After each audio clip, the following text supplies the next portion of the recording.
آج حضور کا کلمہ پڑھنے والی خاتون میرے نبی کے اہل بیت کے طریقے کے اوپر اسے چلنا پڑے گا۔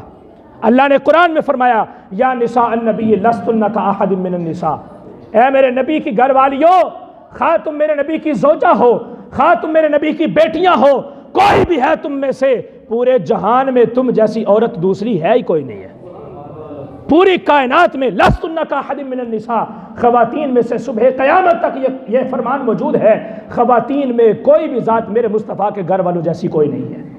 اس لیے اپنے آپ کا ایمان مضبوط کریں، اپنے آپ کو ایمان کی طرف لے کے آئیں، حیا اپنے اندر پیدا کریں۔ آج اگر خاتون اپنے اندر حیا پیدا کرے گی تو اس کی اولاد کے اندر بھی حیا پیدا ہوگی۔ آخری شعر ہے اقبال کا، اس کے اوپر میں اختتام کرتا ہوں۔ اقبال نے کہا سیرت فرزند ہا از امہات، جوہر صدق و صفا از امہات، بچے کی اگر تربیت ہوتی ہے تو وہ ماں کی وجہ سے ہوتی ہے۔